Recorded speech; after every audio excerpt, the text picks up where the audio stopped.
Hello everyone and welcome back for a new update on custodes since they just got a pretty interesting set of buffs and well, I wanted to start by the warlords, and if I think it's a necessary buff, in some cases yes, and in some others I really don't think so. um, first of all, let's talk about Nemesis because the keyword got changed.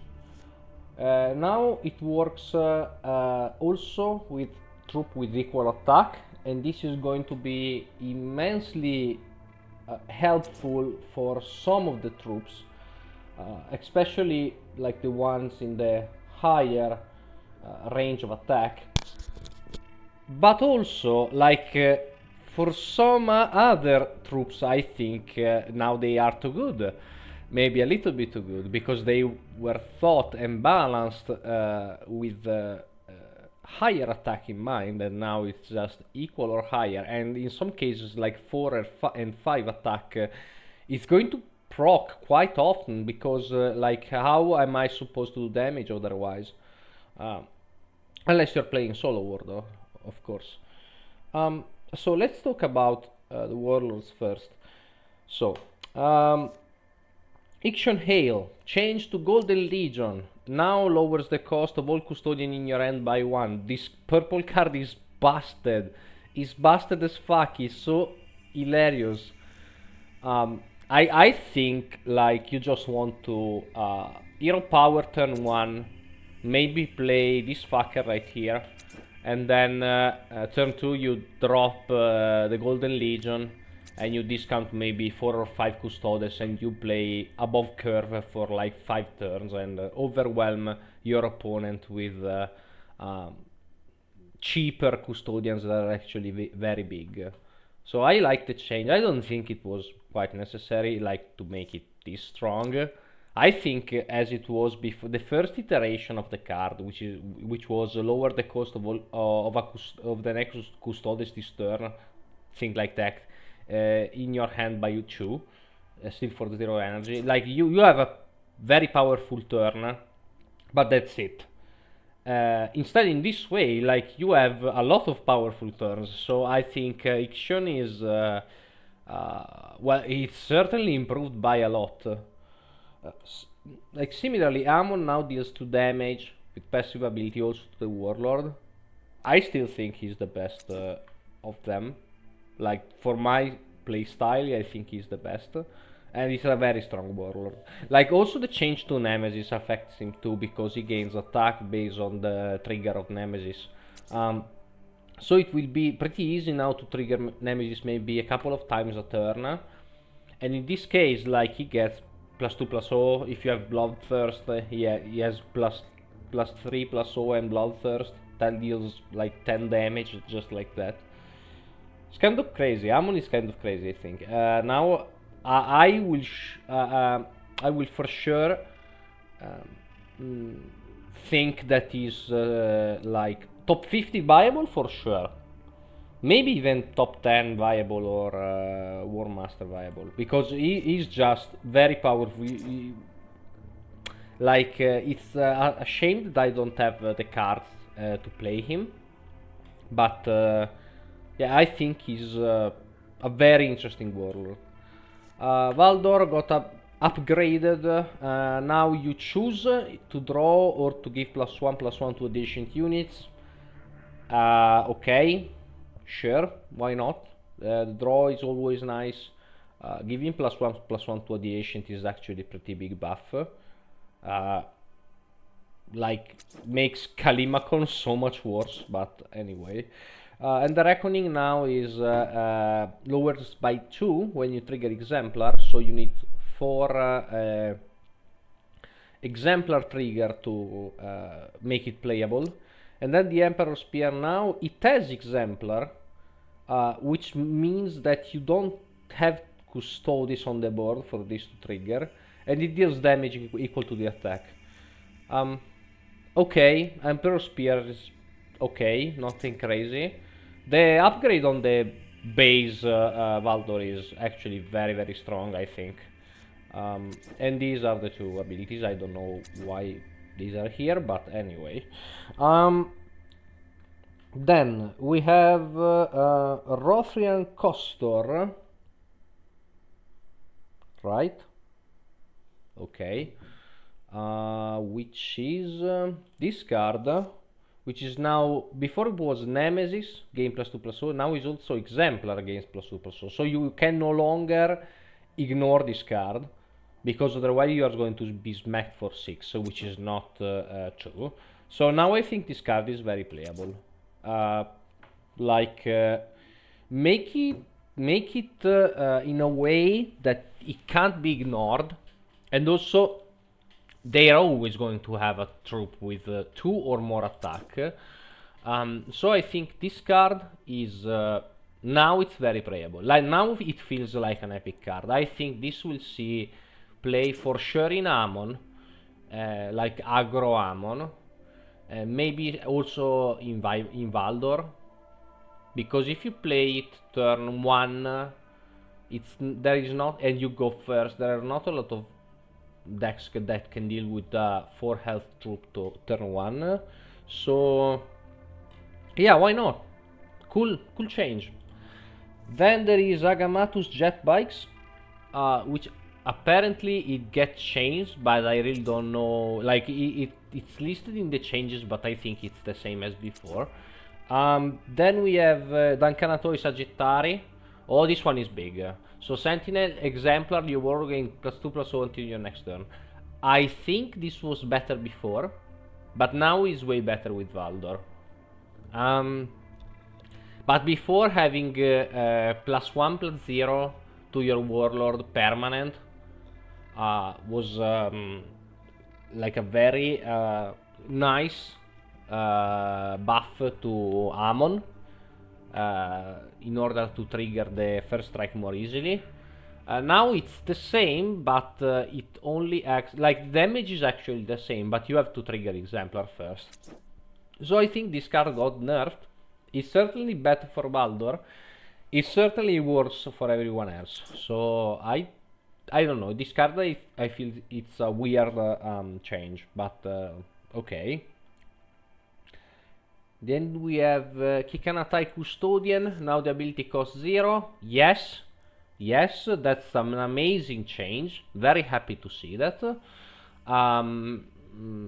Like going from 1 energy to 0 energy is actually pretty big. So I think this was a nice change. Then we have Aetheron Warden. Now Exemplar gains +0/+3 and has +1 attack. Yes, sure. Now it's playable. Now it's a very playable card. +1 attack and actually better Exemplar. Yes, sure. This card now I think is not only very playable, but possibly actually pretty good. So I think that's a welcome change. Then we have the change to Magna Imperator. Your warlord gains when a friendly unit, so it also works on the warlord, which is meant for Valdor, and nobody is playing this card because this sucks. You maybe play it in Valdor, but even then I think there is a consideration not to play it, so I don't know. I don't really know about that one. Then we have this card, by the way, with Nemesis triggering on 5 is busted, but we will skip for that now. We have Custodian Prefect. Health got upgraded from 5 to 6. Okay, great. It's still worse than Clement's Wardens, but sure, why not? At least it's more decent now. Then we have Darian. Sentinel flank first strike, so it's hunting eagles with 1 less health and 1 less cost, and legendary, but I think it's very playable card. Like right now, this is the strongest legendary they have, I think, by far.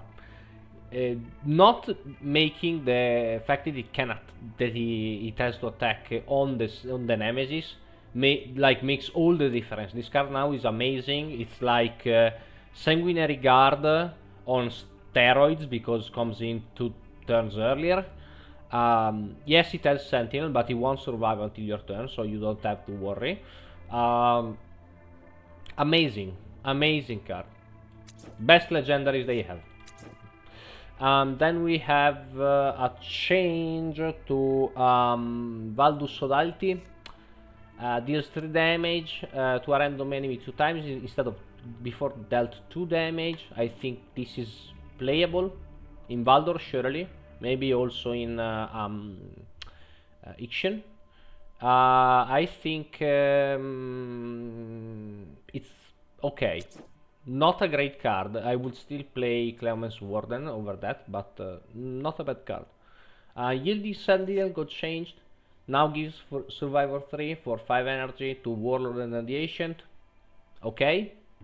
Like, the point was the cost, not really the effect, so I don't think this is going to change much, but we will see. Firepike Terminators, now 7-7 instead of 6-7, and Exemplar deal 2-3 damage to all enemies. Valdor surely will see that, because that's quite a beefy stat line for 6 energy, and the Exemplar trigger is very good. I don't know, like, except from Valdor, I don't think it really has a home. Maybe in Hail, again, just because it's a beefy boy that comes in a turn earlier with Hail. But apart from that, yeah, like for aggro build, I don't really think it's suitable, so we will see. But I think Walter wants 2 copies of this. Maybe it's one of the best exemplar cards by far. Then we have Proconsul Tazolian Sentinel. After your Wardle is attacked, give it to Survivor 2. Yes, like before it drew cards, so now it's completely a different direction they're taking this card. Before it's like, oh, you get attacked, draw cards. Now it's you get attacked, survive, please. It's very similar to the Emperor's Children epic for 7 energy that heals for 2. But that one doesn't have Sentinel, so that one is way better. I don't think this card really has a home right now. Maybe in Hail, maybe, because it's the most squishy out of them. I don't know. I don't think it's great. But maybe at least now has a purpose, instead of just get beaten in the face by and drawing cards when it's not really necessary. Then we have the change to Taranatoi Terminators, which is so fucking huge. So it's now the rally is also an exemplar trigger. So either they take this out or this clears every time the board. Every turn it clears. Oh boy, boy, boy. This card will see a lot of play now. Like, went from, I think, one of the worst legendaries to one of the best. Like, and the fact is that you can play the 2 cost tactic to give it frontline, so they can't actually ignore it, and then it is a 9-11 frontline that every time clears the board. I don't know, it's silly. I think in Valdor you want to play it. Like, it becomes difficult for the opponent to take this out once they got their board cleared. Yeah, I don't know. But surely it's not that bad. Like, it's better than before for sure. Yeah. Nice change. Like, it's so silly that I don't know if I like it or I hate it. But yeah, I don't know. Then we have Emperor's Host. Before it was like invincible reason for 10 energy. Now it throws you 3 custodians and lower the cost to 0. So this now it has a completely different role. Before it was like I keep my if I arrive at turn 10, I keep like 3 good troops in hand, and then after my board gets wiped, I play Emperor's Host, and I play 3 custodian, I say go, and if you don't kill them all, you lose. In this case, it's a completely different matter because, like, this is a refill basically. Like, it refills your hand, and you can play 3 cards. So it's like the end game aggro card, which is very weird, but I think it's pretty good. Like, it's surely better than before. I would argue that Ale and Amon is where you will see this the most, but I think it's pretty neat legendary now. Also because you can proc Nemesis and you can proc Rally since you draw and don't put into play. Then of course it can also put in hand low cost stuff. But the point is that you have nothing more to play anyway, so better draw 3 cards and play them for 0 than doing nothing. I think it's a very interesting card. Very interesting card now. And then we have the last card that I forgot to talk about, which is Binding Oath. Now it gives +1/+2 and frontline instead of +1/+1. That was really never the problem with Binding Oath, the +2 health. So I don't think it will see any play whatsoever, but maybe I'm wrong. Surely they kind of upgraded from they were I think really bad before, and now I think they're really putting a lot of effort in making them viable, and I think that people just need to get used to them. But when they do, I think they will be really good. Maybe not overpowered like Thousand Sons are, but definitely very playable and possibly very strong. Because there are some cards here that I think, after playing a bit against them, are super obnoxious to play with. Like Ancient Paragon, for example, Nathaniel Tychor, for example. This now becomes a pretty big deal, even if it doesn't seem so, because a 4/8 on turn 4, if this is not killed, is pretty big. Like, it's never going to die at this point. Then it's never going to trigger Exemplar because you are of course playing other troops. But the fact that if this stays alive 1 turn, it's basically unkillable. It's pretty huge. Like 4/8 for 4 energy. Yeah, it has Sentinel, but at this point it's so big of a stat line that nobody cares. Like, it's a stats of a 6 drop. Maybe a very good 5 drop, but I think these arrive at most at 4/7. So yeah, I really like some of these changes. I have to say, I think they will be for sure viable right now, and maybe they could thought of that before, but I think they did a good job. Like, I think it's okay. Like, you messed it up the first time. I think they got it right. Maybe they are a little bit too strong, but we will see. Like, we will see how they do in next season, when the people got most of the collection. And like, I don't know, maybe we will see next War Master with Legio Custodes. It would be pretty funny, because I don't think since I started playing there was ever a Legio Custodes War Master. So maybe, if I remember correctly, of course, maybe this time is the good time. Okay, so let me know what you think about this patch, and what do you think about the newest Custodes. Have a nice day, bye.